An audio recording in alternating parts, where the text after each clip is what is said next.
तमिलनाडु के मुख्यमंत्री MK Stalin की बिहार यात्रा ने सियासी तूफान खड़ा कर दिया। राहुल गांधी की वोटर अधिकार यात्रा में शामिल होने पहुंचे स्टालिन पर बीजेपी और एलजेपी ने तीखा हमला बोला। स्टालिन और उनकी पार्टी डीएमके पर बिहारियों के खिलाफ अपमानजनक टिप्पणी का आरोप है।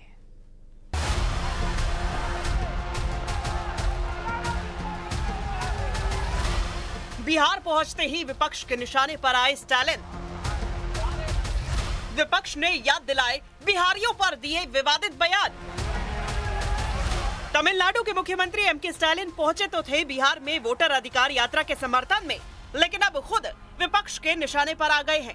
उनकी बिहार यात्रा को लेकर बीजेपी और एलजेपी ने उन पर तीखा हमला बोलते हुए बिहारियों पर दिए उनके विवादित बयान याद दिला दिए। बीजेपी और एलजेपी का आरोप है कि स्टालिन की पार्टी डीएमके ने बिहारियों को मच्छर और टॉयलेट क्लीनर जैसे अपमानजनक शब्द कहे, जो बिहार के स्वाभिमान पर हमला है। दुर्भाग्यपूर्ण है कि उन्होंने बिहारियों को इस तरह से मच्छरों से कंपेयर किया। ये तुलना सरासर गलत है। तो आज क्या जरूरत पड़ गई है कि वो बिहार आकर के अब अपने गठबंधन के लिए यहाँ आकर के वोट मांगे? ये जवाब उनको भी पहले देना चाहिए कि जिस तरह की टिप्पणी उन्होंने पहले की थी, क्या उसके लिए आकर के राहुल गांधी और उनके नेता स्टालिन माफी मांगेंगे? उसके बाद ही यहाँ की जनता से वोट की अपील करने के लिए वो फिर काबिल माने जाएंगे। तमिलनाडु के मुख्यमंत्री स्टालिन आए हैं। ये लोकतंत्र के लिए खतरा है और बिहार के लिए भी खतरा है। इसलिए कितना भी बाहरी लोग आए, क्योंकि घुसपैठिए तो आते हैं और जाते हैं, घुसपैठिए चले जाएंगे। बिहार यहीं रहेगा और बिहारियों के हाथ में ही रहेगा। बीजेपी ने स्टालिन की बिहार यात्रा पर कांग्रेस और आरजेडी को घेर लिया है। बीजेपी नेता प्रदीप भंडारी ने सोशल मीडिया साइट एक्स पर पोस्ट किया और कहा कि राहुल गांधी और तेजस्वी उन लोगों को बिहार बुलाकर प्रचार करवा रहे हैं जिन्होंने पहले बिहार के लोगों को अपशब्द कहे थे।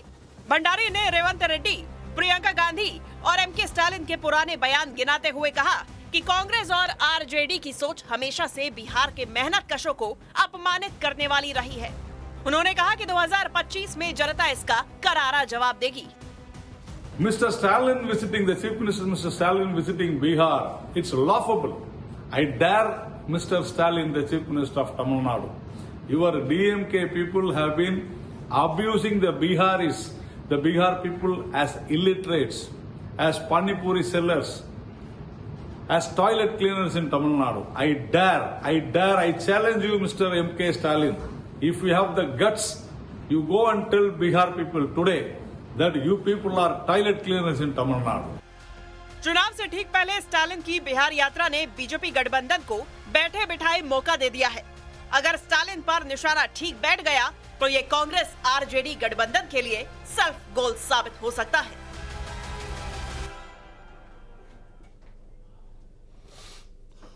आरएसएस के शताब्दी वर्ष के मौके पर दिल्ली के विज्ञान भवन में 3 दिवसीय कार्यक्रम का आयोजन हुआ, जिसमें संघ प्रमुख मोहन भागवत ने हिंदू और हिंदू राष्ट्र पर अपने विचार रखे। उनके बयान ने सियासी गलियारों में हलचल मचा दी है। राजनीतिक दलों ने जहां तीखी प्रतिक्रिया दी तो वहीं मौलानाओं ने समर्थन जताया।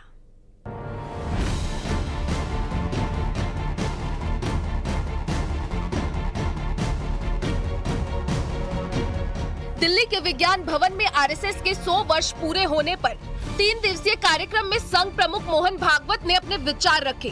हिंदू राष्ट्र की अवधारणा को साफ करते हुए कहा कि हम हिंदू राष्ट्र कहते हैं तो इसमें किसी का विरोध नहीं करते हैं।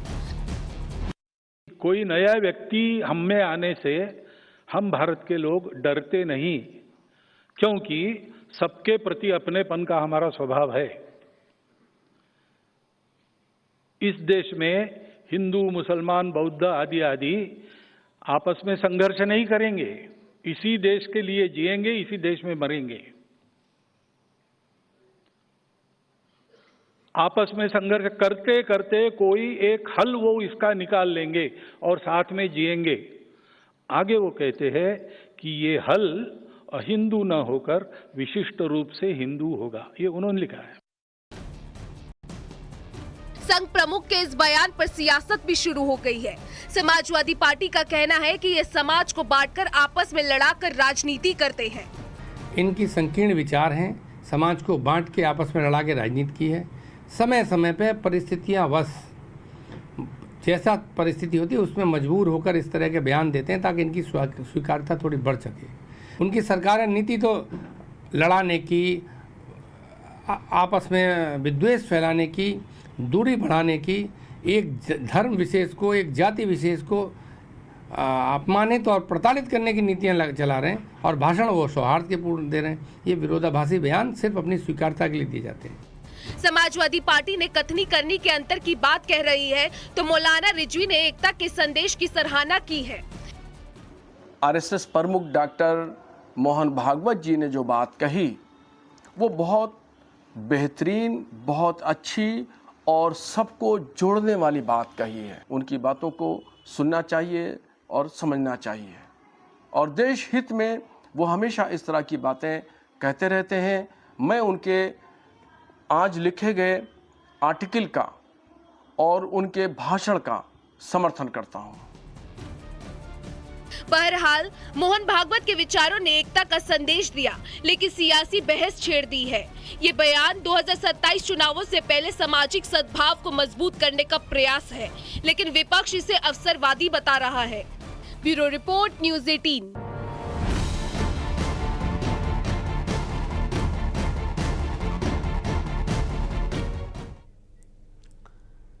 इधर जम्मू कश्मीर हादसे में मरने वालों की संख्या 33 तक पहुंच गई है। रेस्क्यू टीम ने मलबे से अब तक 33 शव बरामद किए हैं। एनडीआरएफ के डीआईजी ने जानकारी दी कि रेस्क्यू ऑपरेशन अपने आखिरी चरण में है। इसके अलावा राहत और बचाव टीम ने 15 घायलों को भी सुरक्षित निकालकर सुरक्षित जगह पर उपचार के लिए भेज दिया है। दरअसल कल वैष्णो देवी मार्ग पर भारी बारिश के बाद लैंडस्लाइड हुआ था, जिसके बाद ये बड़ा हादसा हुआ था।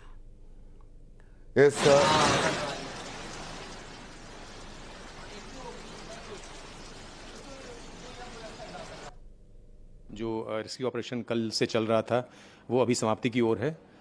एसईओसी के हवाले से जो हमें सूचना मिली है उसमें 33 डेड बॉडीज़ को अभी रिट्रीव कर दिया गया है। 15 इंजर्ड बताए जा रहे हैं और मुझे उम्मीद है कि कुछ ही क्षण में ये ऑपरेशन समाप्त होगा।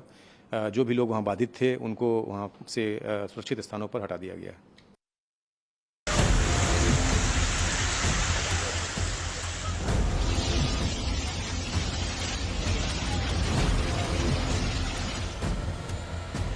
जम्मू कश्मीर में मां वैष्णो देवी यात्रा मार्ग पर अर्धकुंवारी के पास हुए भूस्खलन ने कहर बरपा दिया।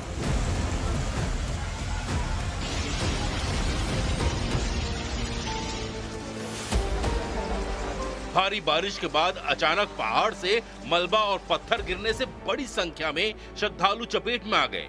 कई लोगों की मौत हो गई और कई लोग बुरी तरह जख्मी हो गए। हादसे के बाद पूरे इलाके में अफरा तफरी मच गई। प्रशासन और राहत दल तुरंत मौके पर पहुंचे और राहत बचाव कार्य जारी है। श्रद्धालुओं की सुरक्षा को देखते हुए यात्रा को अस्थायी रूप से रोक दिया गया है।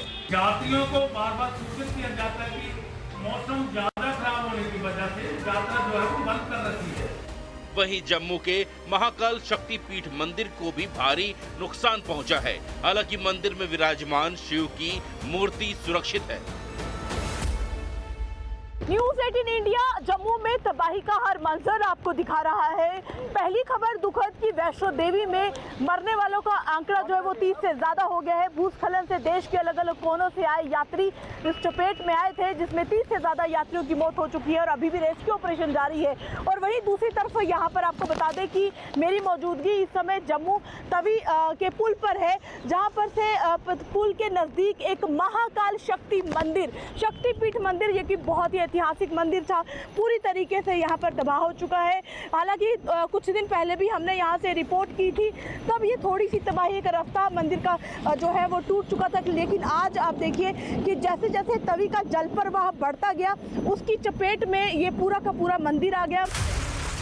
प्रशासन ने अलर्ट जारी कर श्रद्धालुओं से सुरक्षित स्थानों पर जाने की अपील की है। यात्रा मार्ग पर त्रिकुटी पहाड़ी के पास पूरा रास्ता बर्बाद हो चुका है। आशंका है कि अभी मलबे में और लोग फंसे हो सकते हैं, लिहाजा रेस्क्यू ऑपरेशन अभी जारी है।